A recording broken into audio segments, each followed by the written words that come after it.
Pourquoi tu ne devrais pas faire ces 3 erreurs que font 90% des femmes qui viennent d'accoucher? Salut, je m'appelle Nadège, je suis kinésithérapeute depuis 17 ans que je me forme et aujourd'hui je peux te dire que je suis spécialisée en posture et chez la femme après accouchement. Dans cette vidéo, on va aborder les 3 erreurs à ne pas faire après un accouchement. Mais avant de démarrer, je voulais te dire que je t'ai préparé une surprise en fin de cette vidéo. Donc si tu veux la découvrir, reste jusqu'à la fin. La première erreur, c'est de ne pas réveiller les muscles de son ventre après un accouchement. Et oui, on te parle beaucoup de faire d'abord la rééducation du périnée avant de faire des abdominaux. Alors oui, c'est vrai pour des abdominaux forts et intensifs, mais là je te parle juste de réveil musculaire et ça tu peux déjà commencer après un accouchement si celui-ci s'est bien passé, si tu marches, tu peux commencer à faire des exercices simples, respiratoires. D'autant plus, je te le conseille si tu as un diastasis après ton accouchement. Deuxième erreur que les femmes font après un accouchement, c'est qu'elles ne se positionnent pas bien pour des exercices ou alors pour s'allonger sur un lit. Ok, donc là je te montre. Par exemple, je te montre d'abord ce qu'il ne faut pas faire. Alors, ce qu'il ne faut pas faire, par exemple, si tu veux t'allonger sur un lit ou faire des exercices, hop, on fait comme ça, très bien, parfait. Eh bien non, à ne pas faire lorsque tu viens d'accoucher. Et te relever de cette manière-là aussi, non, à ne pas faire lorsque tu viens d'accoucher. Là, tu vas abîmer ton périnée et tu vas augmenter ton diastasis si tu en as un, ok? Donc, pour s'allonger, tu vas aller sur le côté, voilà, et te glisser sur le dos. Ça, c'est la même chose lorsque tu es au lit aussi. Il faut s'allonger en passant par le côté. Et tu repasses par le côté pour te mettre en position assise, ok? Ou te relever. Donc là, on se rallonge parce que je vais te montrer les exercices des abdominaux. Alors, on s'allonge, on passe par le côté et on se positionne sur le dos. Ok, maintenant, est-ce que tu connais la position neutre du bassin? C'est celle qu'il faut adopter pour commencer les exercices respiratoires, pour restimuler le ventre. Donc, si tu la connais pas, c'est celle au Pilates, hein, c'est la même.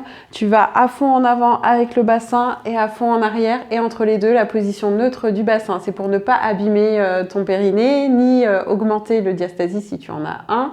Pour bien allonger les muscles aussi du ventre, l'avant, les droits de l'abdomen. Voilà, c'est la bonne position pour faire les premiers exercices respiratoires.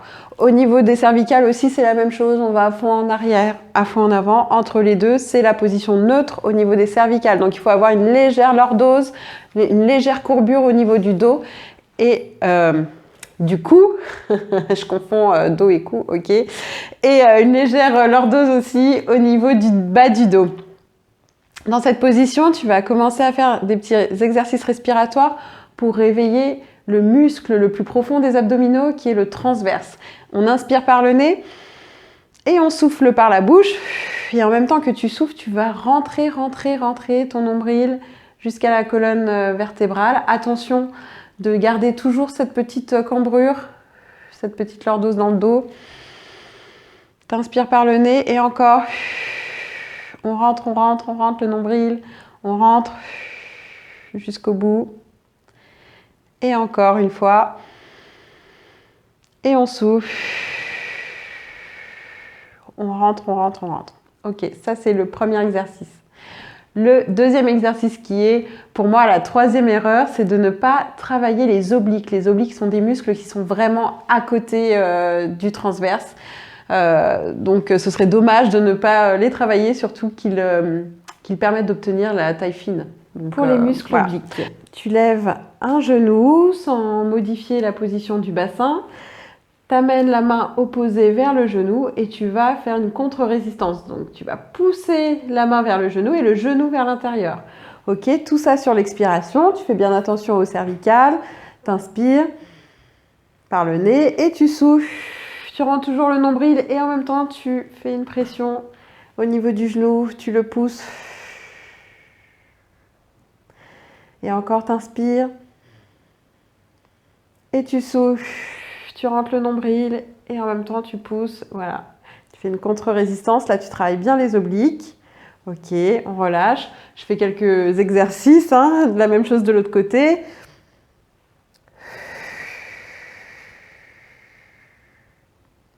Ok, et tu relâches. Et là, tu vas repasser sur le côté. En repassant sur le côté, hop, là, je suis dans une bonne position aussi pour travailler les obliques. Donc, je me recule un petit peu. Tu vas appuyer sur... ouh là là, la coupe, c'est pas grave.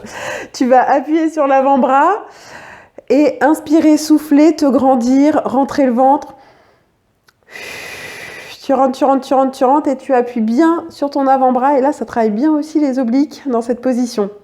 Ok, donc ces exercices sont à répéter 5 à 10 fois et tu peux les faire tous les jours ou 3 fois par semaine ou 2 fois par semaine selon le temps que tu as. En conclusion, commence tôt à réveiller les muscles de ton ventre. Fais attention à tes positions pour ne pas fragiliser ton périnée ni un éventuel diastasis. Et puis, n'oublie pas les obliques. Bien sûr que tu vas faire des exercices respiratoires pour le transverse, le muscle profond des abdos, mais n'oublie pas les obliques pour obtenir une taille fine. Je t'avais promis une petite surprise si tu restais jusqu'à la fin de cette vidéo. Effectivement, j'ai écrit un e-book gratuit, disponible directement en lien. Tu n'as plus qu'à cliquer dessus pour le recevoir. C'est un e-book reprenant les 7 erreurs à éviter après un accouchement.